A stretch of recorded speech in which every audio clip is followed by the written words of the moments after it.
Saya melihatnya begini, Pak. 5 tahun terakhir ini Kementerian Pendidikan itu membagikan banyak sekali perangkat komputer ke sekolah terkait UNBK waktu saat masih ada UNBK. Nah, rata-rata perangkat itu diberikan di sekolah dan itu bisa dimanfaatkan juga. Uh, Saran saya ingat sekali ketika mendampingi tim panitia dari kementerian dan pada saat BIMTEK itu pesan dari tim kejaksaan adalah sebaiknya itu dipakai bukan hanya untuk kepentingan UNBK, tapi untuk pembelajaran sehari-hari dan untuk kegiatan lainnya dimaksimalkan. Tidak apa-apa kalau rusak karena dipakai, jangan sampai rusaknya karena tidak dipakai. Jadi silakan dimanfaatkan apa yang ada, Bapak dan Ibu. Setahu saya sih banyak teman-teman di daerah yang tetap masuk ke sekolah meskipun siswanya tidak masuk. Itu jadi satu opsi. Nah, tapi yang perlu diingat juga bahwa um, belajar daring ini punya tantangan tersendiri lagi. Ketika salah satu pembicara narasumber di sesi talk show kami bercerita kalau banyak kondisi rumah itu juga tidak punya perangkat yang cukup untuk semua orang.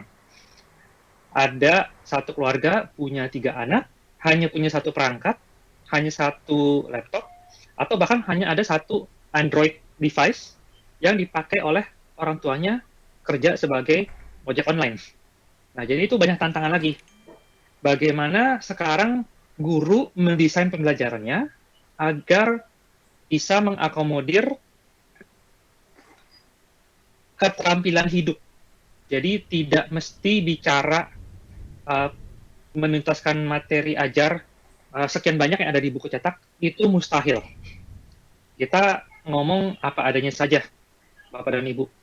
Apa yang sudah diajarkan secara tatap muka yang harusnya itu bisa selesai, bisa dipahami, masih banyak juga anak-anak yang susah payah. Apalagi kalau mereka harus belajar mandiri dari rumah, di mana mungkin kondisinya tidak kondusif. Lebih tidak kondusif di rumah dibanding di sekolah. Contohnya seperti kondisi saya di rumah, um, anak saya 3, semuanya aktif, ada pelajarannya bersama, tidak punya kamar masing-masing, saya juga harus kerja, jadi kita berbagi internet, berbagi ruangan, dan belum lagi ya namanya anak-anak pasti ada berantemnya lah, ributnya lah, begini begitu.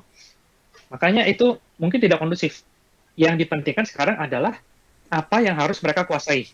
Ketika lewat misalnya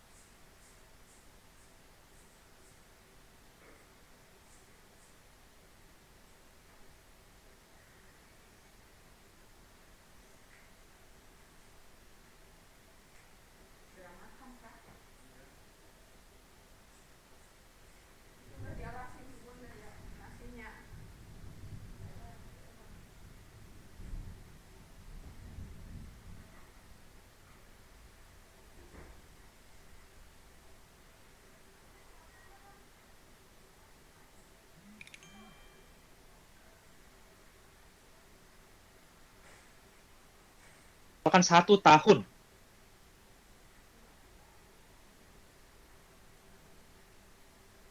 apa sih yang harus mereka kuasai?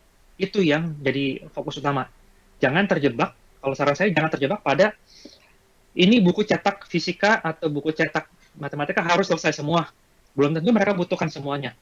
Yang penting atas yang di usia mereka itu harus mereka kuasai, itu yang diutamakan. Memang kita harus berani merombak agar tidak hilang waktu sia-sia. Itu. Saya berani jamin Bapak Ibu. Saya belajar fisika dulu aja, tatap muka, sampai les fisika juga, sampai sekarang sudah lupa semua apa yang dipelajari dulu fisika. Jadi tidak usah terlalu muluk-muluk, harus bisa ini, sampai anaknya harus bisa olimpiade dari jarak jauh. Itu um, terlalu apa? Um, terlalu mengharap uh, yang berlebihan. Bukan meremehkan, tapi sebaiknya jangan sampai buat kita stres sendiri. Itu dari saya. Ya, baik. Terima kasih jawabannya, Pak Albert. dari Pak Sufyan. Demikian tadi sudah dijawab oleh Pak Albert Osianto ya, tentang bagaimana mengatasi keterbatasan sarana dan prasarana yang kurang mendukung yang ada di daerah-daerah terpencil begitu. Baik, pertanyaan selanjutnya Pak Albert ini dari Ibu Yeti Widya Kusuma Santi, Pak. Beliau bertanya tentang jika kegiatan pelatihan ini akan kami tindak lanjuti untuk mengadakan pelatihan-pelatihan serupa berikutnya. Beliau menambahkan mengingat peminatnya masih sangat banyak tapi dibatasi karena kuota dan takut tidak bisa menghandle atau banyak, bagaimana prosedurnya dan bagaimana caranya. Terima kasih. Silakan Pak. Nah, ini sebenarnya pertanyaannya harusnya ke panitia ini. Saya yang disuruh ngomong. Pada prinsipnya, silakan nanti menghubungi para guru inovatif kami. Prinsipnya kegiatan ini tidak hanya pada saat ini saja. Kenapa saat ini dibatasi? Supaya tidak membludak dan tidak terlalu menyiksa teman-teman semua. Ini semua teman-teman fellow dan semua teman-teman trainer sudah cukup babak belur, kalau boleh saya jujur, untuk mempersiapkan sesi diseminasi ini. Ini sesuatu yang di luar ekspektasi, peminatnya membludak, non-stop. Kalau tidak di-stop, itu terus-terusan dan kitanya semua yang kewalahan. Kalau memang masih mau lanjut, silakan, itu sangat bisa. Nanti silakan dikomunikasikan lewat master trainernya, bisa kita kurang dari 1 bulan, sudah bisa lagi membagikan ilmunya ke teman-teman yang lain, mengajari hal-hal yang baru. Artinya potensi guru Indonesia itu sebenarnya luar biasa. Mungkin harus dibuat terpaksa dulu, baru bisa. Toh, nyatanya sekarang teman-teman ikut dan berbagi ini dengan teman-teman lainnya nanti. Harapannya ketika selesai pelatihan ini kan pelatihan diseminasi, mungkin tidak diteruskan lagi, atau nanti tergantung usulan dari teman-teman MIE Fellow, kalau punya ide gila lagi dan masih cukup kuat melakukannya, ayo kita lakukan lagi. Tapi kalaupun tidak, silakan Bapak dan Ibu teruskan lagi ke teman-teman di lingkup kerja terdekatnya atau di komunitas terdekatnya. Silakan berbagi. Apa yang diberikan oleh Microsoft ini memang gratis. Teams dan Office 365 Education ini harganya memang Rp0. Sudah dari sebelum pandemik pun harganya Rp0. Jadi tidak ada alasan sebenarnya kenapa tidak pakai dari dulu. Cuman biasa, kalau belum kepepet kan belum mau. Nah, ini memang harganya 0 dan bisa dibagikan ke siswa dan guru di seluruh Indonesia tanpa harus punya tanpa harus berbayar apapun. Silakan dipakai, silakan dibagikan dan berlakunya selamanya. Jadi ini memang investasi Microsoft di dunia pendidikan, bukan hanya pelatihan, tapi juga membagikan tools secara gratis untuk institusi pendidikan, sekolah, perguruan tinggi, dinas pendidikan, bahkan Kementerian Pendidikan pun bisa menggunakannya. Nah, ini merupakan komitmen Microsoft untuk dunia pendidikan di seluruh dunia, bukan hanya di Indonesia saja. Nah, tadi saya barusan dapat beberapa pertanyaan dari teman-teman. Nah, ini kalau produknya gratis dibagikan, apakah aman? Apakah safe? Nah, ini yang saya mau share sedikit, Bapak dan Ibu. Ini prinsip keamanannya Microsoft, bahwa semua platform yang dipakai, semua platform yang ditawarkan oleh Microsoft ke customer-nya, pendidikan, perbankan, pertambangan, pemerintahan, dan yang lain-lain semua, prinsipnya sama. Pasti aman, mulai dari identitasnya itu selalu aman, aksesnya itu bisa diatur, threat protection, jadi kalau ada serangan-serangan cyber, itu pasti akan ditanggulangi secara otomatis. Tidak perlu pakai aplikasi tambahan lagi, tidak perlu pakai antivirus lainnya itu sudah cukup. Dan informasi yang ada di dalam layanan kami itu semuanya diproteksi. Kenapa? Ini merupakan standar yang diberikan Microsoft, baik itu ke Office 365 Education yang free, ataupun yang dipakai di Departemen Pertahanan Amerika, ataupun di perbankan yang ada di seluruh dunia. Indonesia juga ada beberapa bank yang pakai teknologi Office 365 ini. Bedanya, mereka berbayar. Mereka membayar harga yang cukup signifikan dibanding Bapak dan Ibu semua. Di education itu harganya 0, kalau di perbankan itu harganya lain per user per bulan. Jadi apa yang dipakai ini harganya sebenarnya sangat mahal. Kalau dikonversikan nilai yang dipakai oleh guru-guru di Indonesia ini sudah mencapai puluhan juta dolar yang dibagikan. Nah, data yang dimiliki itu dikunci dan menjadi milik Bapak dan Ibu semua, milik organisasi tempat Bapak dan Ibu bernaung. Kami tidak punya akses. Saya tidak tahu ada berapa jumlah user yang ada di dalam masing-masing organisasi. Saya hanya tahu punya data traffic-nya. Bagaimana sih? Jadi saya bisa monitor kalau ternyata traffic di satu akun ini tinggi, mereka butuh support tambahan, nah itu bisa kami bantu. Tapi kami tidak punya data, tidak punya akses. Jadi kalau mau reset password lupa, jangan tanya ke saya. Tanya ke orang yang memberikan akun itu, yaitu master trainer Bapak dan Ibu, atau kalau yang sudah deploy di organisasinya, tanya ke admin di organisasinya itu. Saya bukan orang yang bisa menjawab, email saya gimana cara masuknya, saya lupa password, saya tidak bisa jawab itu. Saya tidak punya aksesnya, tidak tahu akunnya sama sekali. Jadi itu saya kembalikan ke masing-masing dari mereka. Dan keamanan ini dijamin, standarnya ini kelas dunia. Ini adalah daftar organisasi yang sudah Microsoft ikuti standar keamanannya. Nah, ada sebanyak ini, dan ini belum semua. Rasanya masih akan bertambah lagi.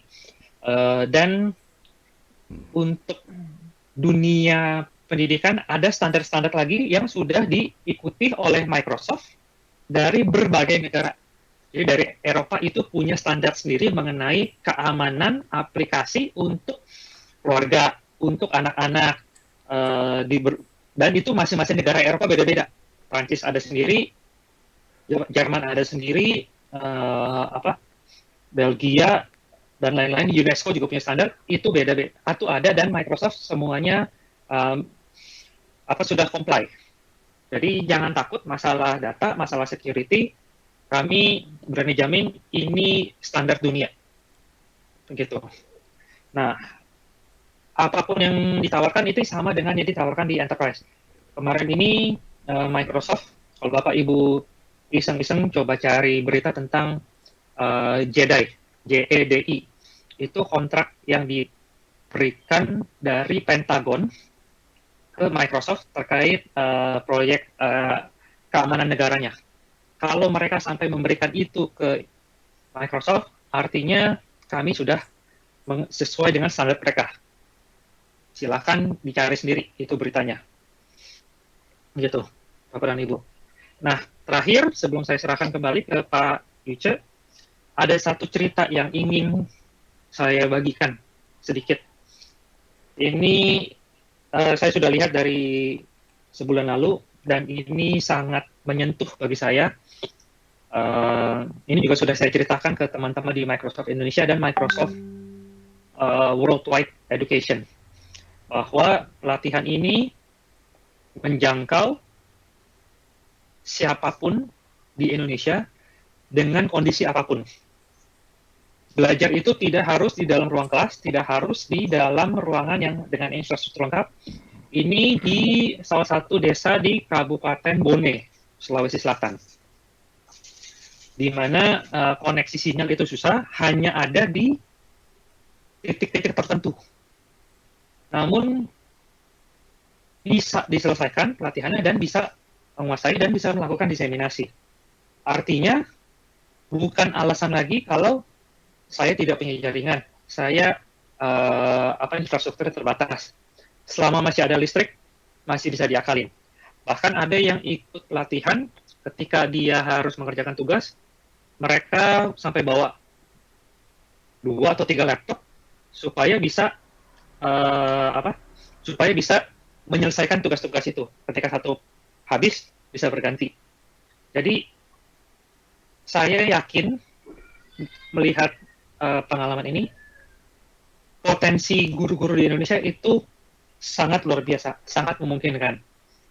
Selama ini permasalahannya mau atau tidak mau. Nah, kalau sekarang mau tidak mau harus bisa. Dan dengan kesempatan ini, saya yakin guru Indonesia akan naik kelas sehingga anak-anak didik kita juga akan naik kelas nantinya. Naik kelas dalam arti pembelajaran akan berbeda dan harapannya pengalaman belajar anak-anak berubah menjadi lebih luar biasa lagi. Berubah agar sesuai dengan kondisi yang sekarang. Jangan takut, Bapak dan Ibu, tidak ada yang tahu persis model yang paling akurat itu seperti apa. Tiap daerah punya gayanya masing-masing.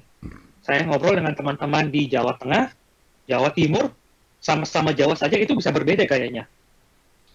Untuk yang di luar Jawa, itu berbeda-beda lagi, sangat menarik.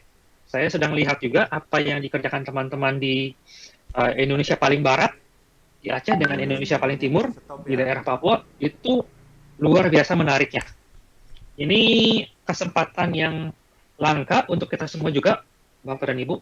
Silakanlah berkomunikasi antar sesama peserta diseminasi. Ini kesempatan yang mahal untuk kita belajar tentang kultur, belajar tentang Indonesia itu seperti apa sih, seluas apa sih. Ini jadi satu case study yang sangat luar biasa untuk dunia pendidikan di dunia. Sekali untuk itu, saya mengucapkan terima kasih yang sedalam-dalamnya atas partisipasi teman-teman dalam kegiatan ini. Semoga ini bermanfaat bagi kita semua, bukan hanya sekedar mengisi waktu, tapi betul-betul bermanfaat untuk mengembangkan pendidikan di Indonesia. New normal akan menjadi seperti ini dan ya sepertinya masih akan cukup panjang waktu kita untuk beralih ke pembelajaran digital. Bahkan sesudah, mudah-mudahan dalam waktu dekat bisa kembali normal pun, ini tetap harus menjadi salah satu opsi pembelajaran. Oh, ternyata semua bisa dengan segala kondisi. Nah, ini harapan saya dan semoga teman-teman semua bisa sukses menyelesaikan kegiatan ini dan nanti kita bisa bertemu lagi pada saat sesi penutupan di, kalau tidak akhir bulan ini, di awal bulan Agustus nanti.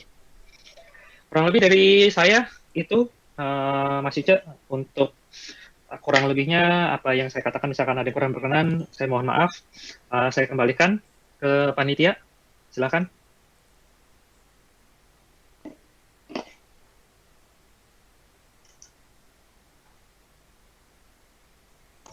Ya, baik.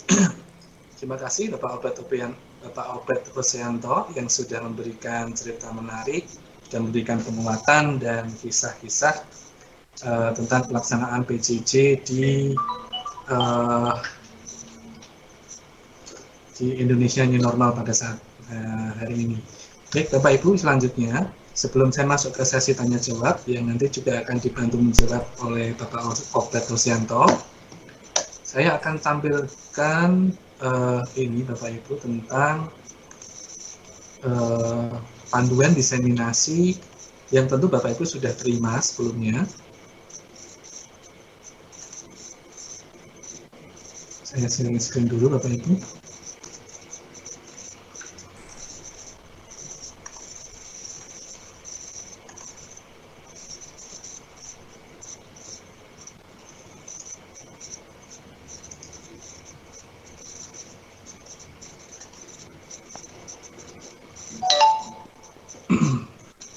Nah, baik Bapak Ibu, saya yakin Bapak Ibu sudah menerima panduan diseminasi peserta POT Microsoft Innovative Educator Expert tahun angkatan 2020 ya, dari master planner masing-masing. Nah, yang pada siang hari ini Bapak Ibu, saya hanya akan mengingatkan kembali tentang hasil yang diharapkan dari program diseminasi ini. Jadi kegiatan diseminasi peserta training of trainers guru inovatif ini diharapkan bahwa kita bisa memberi sebuah solusi pelaksanaan pembelajaran online di tengah pandemi COVID-19. Jadi saya rasa gerakan kita dari seluruh penjuru Indonesia ini bisa menjadi sebuah jawaban atau sebuah solusi bagaimana teman-teman guru di seluruh Indonesia ini melaksanakan pembelajaran online di tengah pandemi COVID-19. Dan yang kedua tentu saja Bapak Ibu, hasil yang diharapkan adalah Bapak Ibu dan teman-teman guru penggerak se-Indonesia bisa meningkatkan kompetensi tenaga pendidik di Indonesia. Tidak hanya penguasaan teknologinya, karena belajar teknologi itu bisa dilaksanakan semua orang, tapi hal yang paling menarik adalah bagaimana Bapak Ibu bisa membagikan ilmu ini kepada sesama pendidik di lingkungannya. Ini yang Bapak Ibu, guru penggerak dari Microsoft yang bisa membagikan ilmu kepada sesama pendidik di lingkungannya. Kita punya ilmu Bapak Ibu, kita punya hal yang bisa menjadi jawaban untuk pelaksanaan PJJ di Indonesia, dan kita bisa membagikan ini semua kepada teman-teman, itu hal yang sangat luar biasa. Dan yang berikutnya adalah bagaimana kita bersama bisa memberikan kontribusi positif dalam penyiapan pembelajaran online di semester mendatang.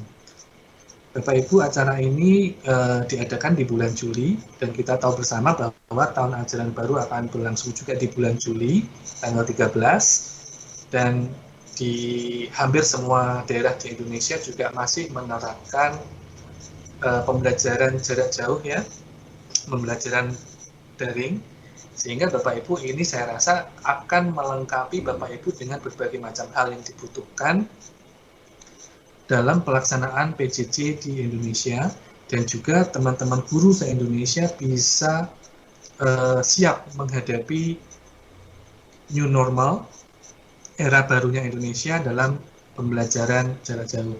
Nah, hasil yang diharapkan berikutnya adalah Bapak Ibu, dari pelaksanaan diseminasi TOT Guru Inovatif Angkatan 2020 ini, ada jumlah pendidik yang tergabung dalam komunitas Guru Inovatif Indonesia ini semakin bertambah banyak.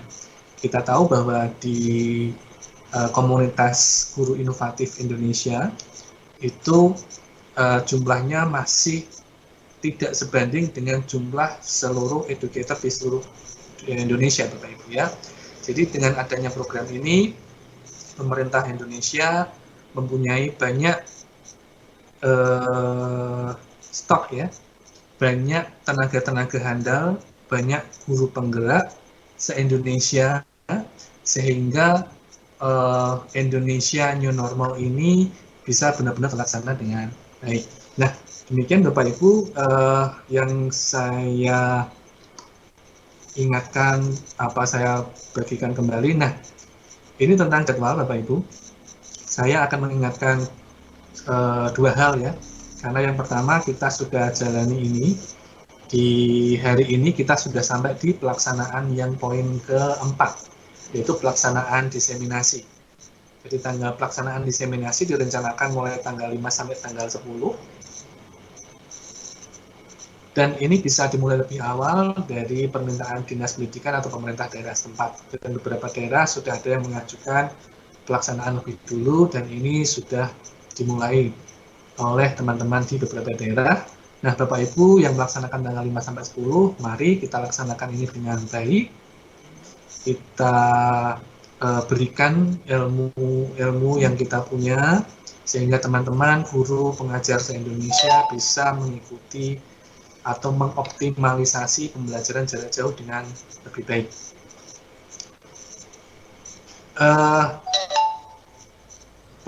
Pelaporan kelulusan diseminasi ini direncanakan akan ada di tanggal 15 Juli, Bapak Ibu. Ini tanggal sementara yang masih seperti ini. Nanti jika ada info lebih lanjut, kita akan berikan informasi melalui master trainer di kelas masing-masing, Bapak Ibu. Nah, untuk penutupan resmi dari panitia, rencana semula kita adakan di tanggal 29 Juli tahun 2020. Tapi tanggal ini masih tentatif, Bapak Ibu, masih kita kaji tanggal mana yang lebih baik, sehingga semua hal, semua pihak bisa bergabung, Bapak Ibu semua bisa bergabung ke dalam penutupan resmi dari panitia. Nah, Bapak Ibu, apakah tetap tanggal 29 atau kita nanti laksanakan di bulan Agustus, Bapak Ibu nanti menunggu informasi dari masing-masing master trainer. Yang saya bisa sampaikan Bapak Ibu adalah penutupan ini nanti Bapak Ibu wajib mengikuti ya. Kalau perlu nanti diajak semua teman-teman satu sekolah atau satu NGMB begitu boleh diajak semua. Sehingga Bapak Ibu, teman-teman yang lain yang mungkin tidak tergabung dalam pelaksanaan diseminasi ini karena jatah kuota yang Bapak Ibu sediakan terbatas, tetap bisa mengikuti atau menerima info-info menarik dari Microsoft Indonesia dan dari pihak-pihak yang nanti akan kami undang ke dalam penutupan resmi. Begitu Bapak Ibu, ini tentang timeline kita. Nah, untuk selanjutnya Bapak Ibu, ini akan saya buka di sesi tanya jawab. Ini sudah masuk berbagai macam pertanyaan-pertanyaan dari Bapak Ibu. Saya bacakan, ini tidak mungkin saya bacakan semua Bapak Ibu, ini sudah banyak sekali. Ini saya lihat datanya yang sudah bertanya di chat room. Ya, Bapak Ibu tetap bisa bertanya, silakan. Tetap nanti akan saya bacakan pertanyaan-pertanyaan yang Bapak Ibu sudah posting di chat room kita. Baik, pertanyaan yang pertama, ini dari Bapak Sulfian Yusmana. Pertanyaannya ditujukan kepada Bapak Albert Rosianto. Bapak Albert Rosianto bisa dibantu menjawab ya Pak untuk pertanyaan ini. Pertanyaannya adalah seperti ini. Dalam konteks program guru inovatif yang menggunakan daring seperti ini, bagaimana strategi